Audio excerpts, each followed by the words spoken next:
Welcome back to Power and Politics. TransCanada says today it's open season for companies who want a west to east oil pipeline. West to east, different than the Keystone, north-south, different than Northern Gateway, west-west to the Pacific.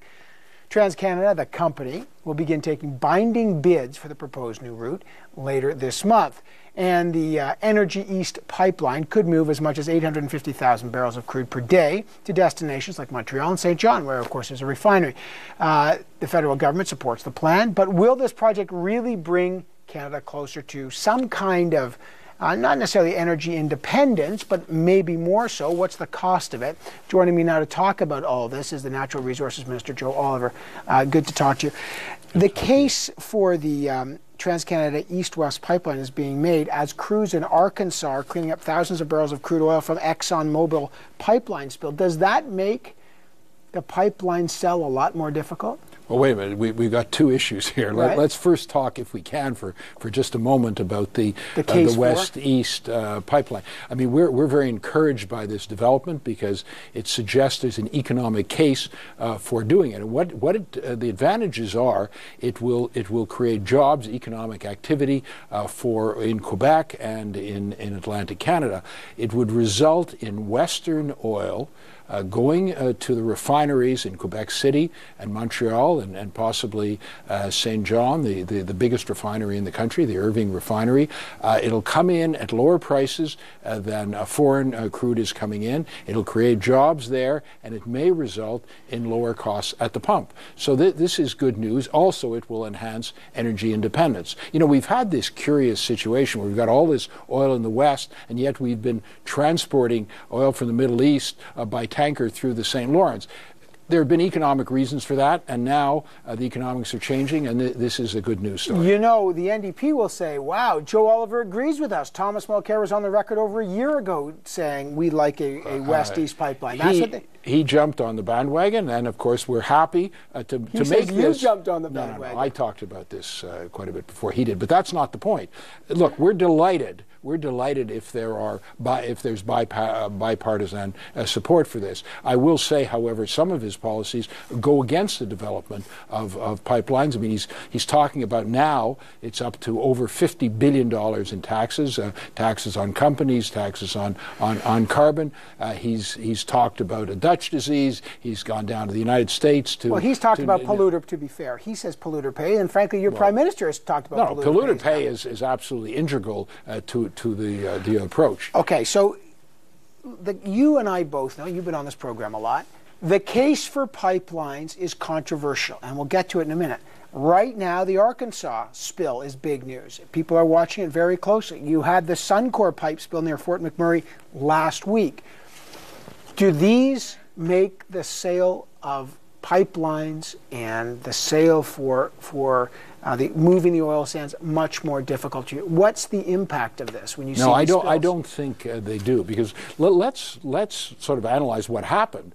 We're talking here about a 60-year-old U.S. pipeline built in the United States that happened to be carrying Canadian oil. The fact that it was carrying Canadian crude had nothing to do with the accident. And we know that the U.S. State Department said that Keystone would be safer than existing pipelines. The United States is going to continue to build pipelines. It is a certainty, because the only alternative to that is economic decline or transporting the oil, or transporting the oil by more dangerous means. So they're going to be building pipelines. That's a certainty. And why wouldn't they build a safer pipeline? They build 1,400 miles on average of oil pipelines every single year.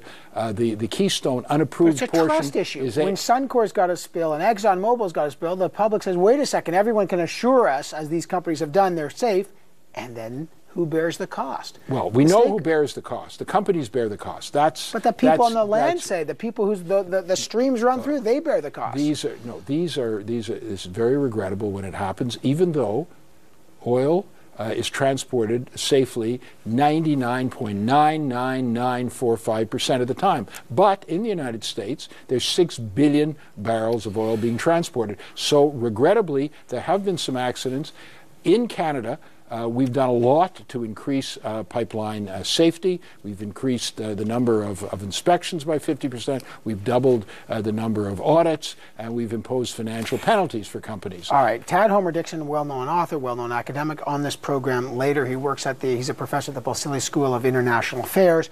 He wrote an article in the New York Times urging Obama to block the Keystone XL pipeline, and he cites a lot of reasons. One, he says environmental degradation because of the oil sands. Two, he calls it junk energy because it takes so much joules of energy to extract it versus the output. And then he takes a direct shot at you. He mentions you in the article. He mentions what you said about environmentalists and association with radicals. I don't want to get into the details about it. But you've mentioned it. But well, he mentions it. Yes, I didn't. okay, he mentions it, fair enough, in the article.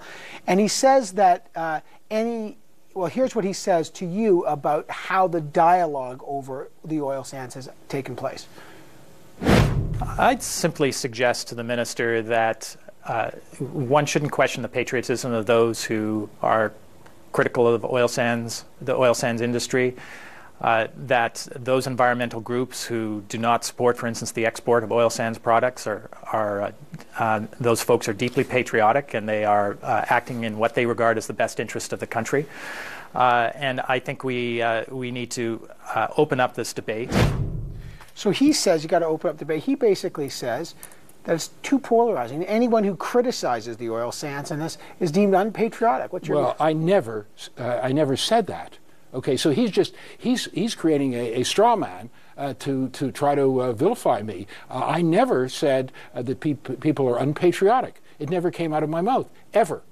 So I don't know what he's frankly talking about. Now, in terms of environmental degradation, I mean, what we have here is two independent studies done in the United States, one by the State Department, that said there would not be significant environmental damage, and then the U.S. Department of Defense, which is the largest consumer of energy in the entire world, said that reducing the amount of oil that they take in from the oil sands would have no impact on the environment. So, you know, is he disregarding science? Do we have another person, in addition to the deputy leader of the NDP, who don't care about science? Right. We care about science, and we care about the facts. To be fair, he will say that there's a disregard of science in terms of the true environmental impact of the oil sands. Well, he will say that, but we have the facts on our side.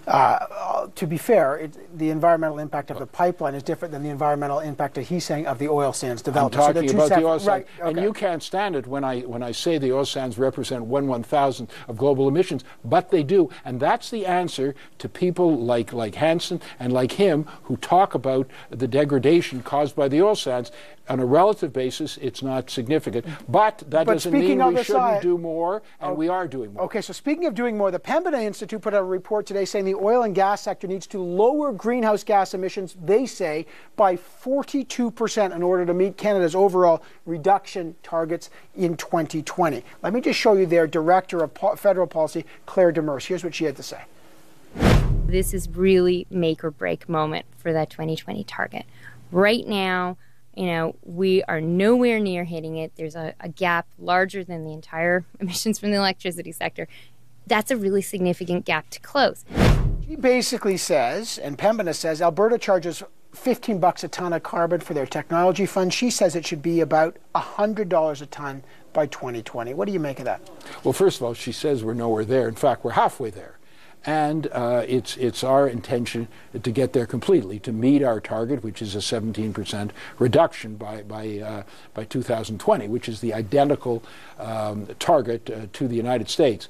And there will be new rules, and the Minister of the Environment, Peter Kent, has talked about that, and that'll be coming out. I don't know precisely when. It's his portfolio. But we're working in that direction. And as you know, there's been a decrease in the emission levels per barrel by 30% in the last 10 or 15 years. So we're working on it. We have a great belief that science and technology can help get us there, but we've also got to impose rules, and we're doing that. All right, so the Pembina report out today. We'll talk to Tad Homer-Dixon a little later in the program about his view, but this is the view of the Natural Resource Minister, Joe Oliver. I appreciate you coming on. Lots of debate today about this west-east pipeline, and I'm sure that will have that debate more when the House returns. Thanks for being on the program today. Thank you.